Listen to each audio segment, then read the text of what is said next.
There's a folktale in my small town that the Reaper will warn you of your death. I thought it was some prank at first.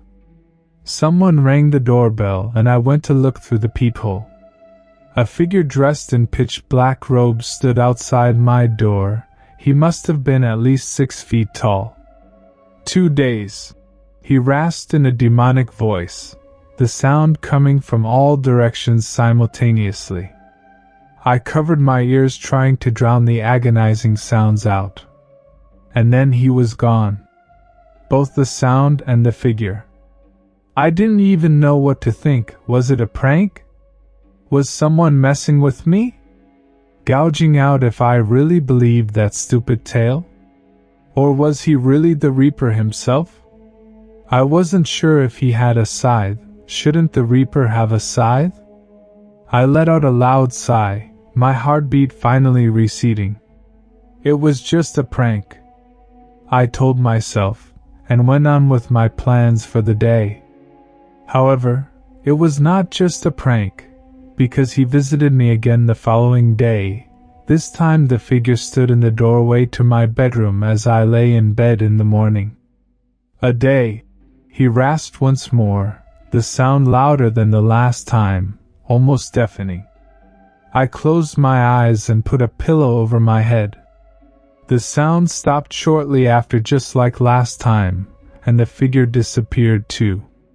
I needed to figure out what was going on, and if I could stop him. That day I went to the local library and began searching for folk books, history of our little town. A library, old-fashioned, I know. The problem was, however, our town isn't very modernized, so the information I was looking for wouldn't be found on the net. I asked the nice bookkeeper where the folk tales are held and went on my way to find the one I was looking for. The Warning of the Reaper was the title of the book.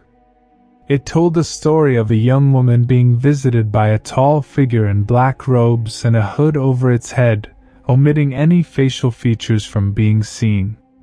7 days. He had warned the woman, and returned every single day to remind her of her remaining time, until the day of the collection. "Your time is up. Give up your soul and move to the afterlife," he ordered the woman, but she was young and stubborn, and not willing to accept his gifts. "I'm not yet old, Reaper. Come back when I'm 50 years old and ready to go," the woman pleaded. "Fool me once, shame on you. Fool me twice, shame on me," the Reaper replied. "You won't fool me twice." And he took her soul by force, in the most painful way imaginable. What a twisted tale, I thought to myself. His gift is the warning, and he wants your soul in return. "Oh, that's a famous folktale in our little town." The librarian startled me from behind. "Do you know anyone that has gotten his warning?" I asked the elderly woman, and she looked up to the ceiling, in thought. "I have seen him, dear," she said with a solemn expression. "He visited me once, a long time ago." She took a seat beside me and took my hands in hers. "You saw him too, didn't you? But how did you survive?" I was desperate for answers. "I tricked him, dear." She nodded to herself, as if reminiscing about sour memories. "Tricked him, how?" This was the key. If only she would tell me.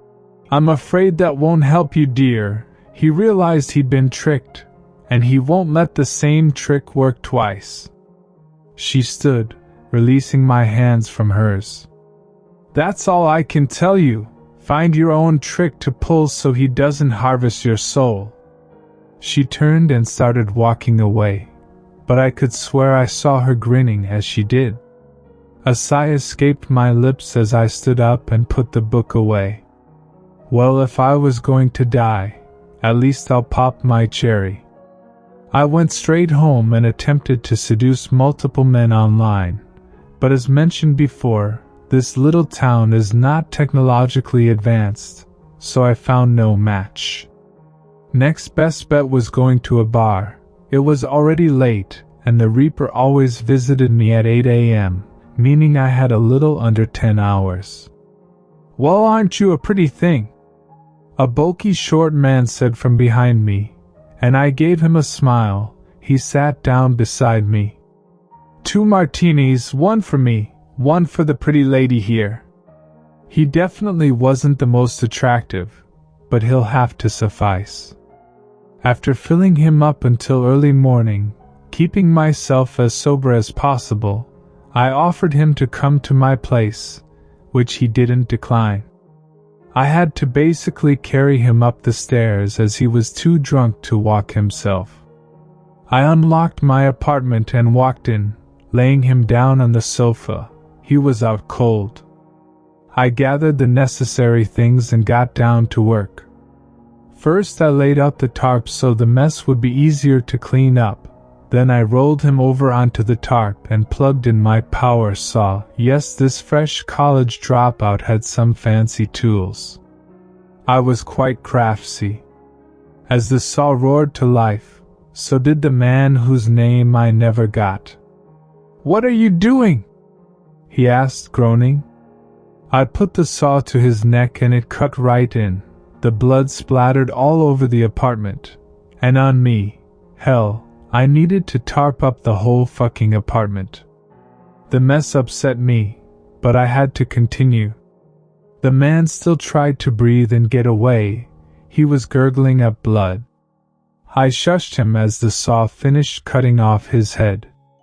I just sat there, feeling the excitement tingling my very bones. An hour later, the Reaper appeared. "Your time is up. Give up your soul and move to the afterlife." I grinned at him and pointed at the bloody mess down on the ground. "You can take his soul instead." The Reaper stood motionless for a long moment. 5 years, he rasped. "That's plenty of time. Next time he'll get you something better," I replied.